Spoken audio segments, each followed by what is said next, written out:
Pozdravljen, popotnik! Danes vas vabim do konca naselja Planina na južnem delu Planinskega polja, kjer boste v soteski reke Unice že nadaleč med drevesi zagledali ruševine baročnega dvorca Hasberg. Malo naprej čez most Unice in evo ga! Dvorec Hasberg, ki ga po naše tudi imenujemo Hošpark, je po mojem mnenju skrita zakladnica in je definitivno ena izmed mojih najljubših destinacij za kratek nedeljski izlet po naši deželi, sam ogled pa je seveda brezplačen. Zgodovina gradu sega v začetek 17. stoletja, ko ga je zgradila knežja družina Egenberg ob vznožju starega srednjeveškega gradu, ki ga je porušil potres. V tistem času je grad veljal za najmogočnejši baročni dvorec na Slovenskem, slovel pa je po bogati notranji opremi in čudovitem parku. Kljub temu, da je danes dvorec slabo ohranjena ruševina, lahko ob njegovem pročelju kar začutimo zgodovino, ki pronica skozenj. In pa tudi sama velikost dvorca je vsekakor omembe vredna. Med ruševinami danes najdemo koze, ki se potikajo po porušenem kamenju. Ruševine so z vseh strani obdane z zaščitno ograjo, ker se še vedno zgodi, da kakšen kos zidu kar prileti na tla. Tik ob sprednjem vhodu o tem priča velik balvan, ki je pod sabo uničil del ograje. Lejte, pa še osu!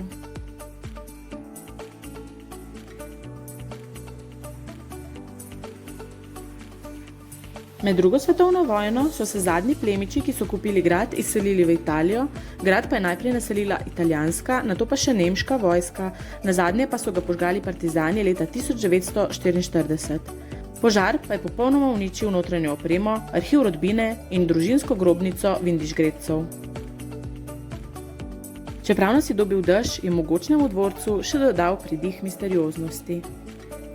Na zadnji strani dvorec obdaja grajski vrt, na katerem najdete še vedno ohranjene kamnite stopnice, ki vodijo od zgornjega vhoda v grad čez zelenico.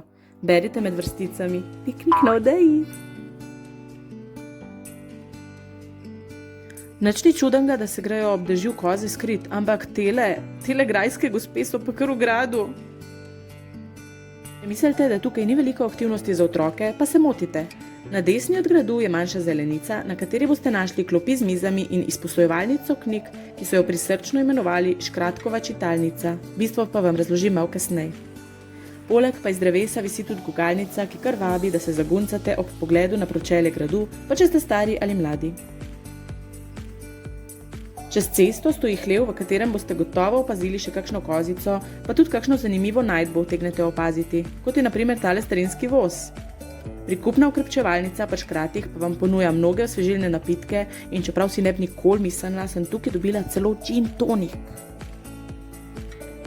Če sledite Makedamu po levi, kaj kmalu prispete do Škratove hiške. Celoten prostor tukaj je znan kot Škratova dežela in z majhnimi skritimi podrobnostmi po gozdu buri tako otroško kot tudi odraslo domišljijo.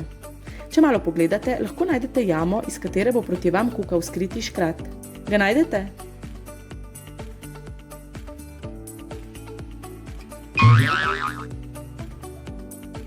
Našla pa sem še tega ful prisrčenega v žlebu.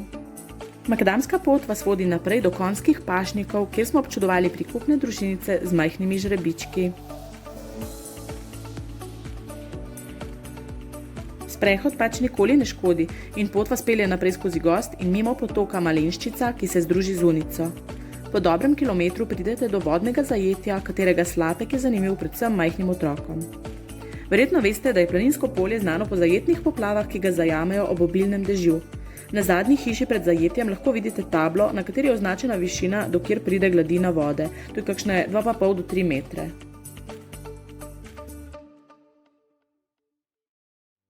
Pot lahko nadaljujete še 3 kilometre in zaokrožite nazaj do gradu, lahko pa se seveda tudi obrnete in vrnete po krajši različici.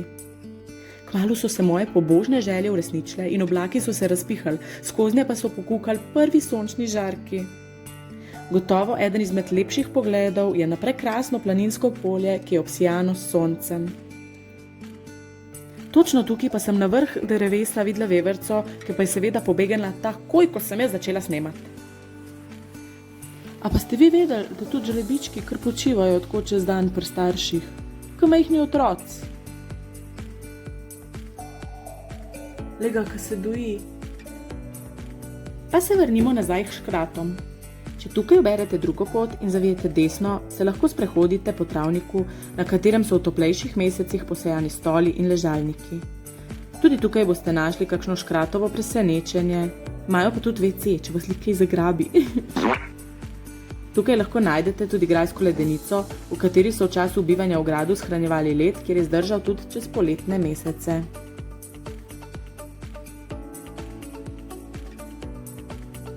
Ne morem, da jih ne bi snemala, no. Še malo zadaj pa najdete vhod v nekdanjo grajsko štalo, ki stoji sredi magičnega travnatega dvorišča, obdanega z visokim obrambnim zidom. Dvorišče služi tudi kot razstavni prostor, prav v štali pa najdete čudovito etnološko zbirko različnih predmetov, ki so bili najdeni na tej lokaciji.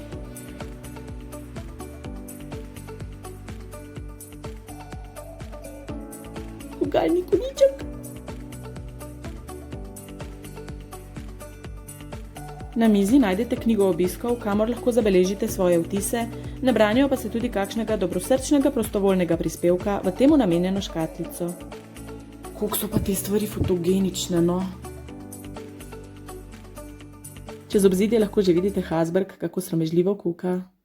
Čez sprednji izhod se vrnete na izhodišče in tako svojo avanturo zaključite spet pred tem mogočnim dvorcem. Dragi popotniki, saj veste, do naslednjič!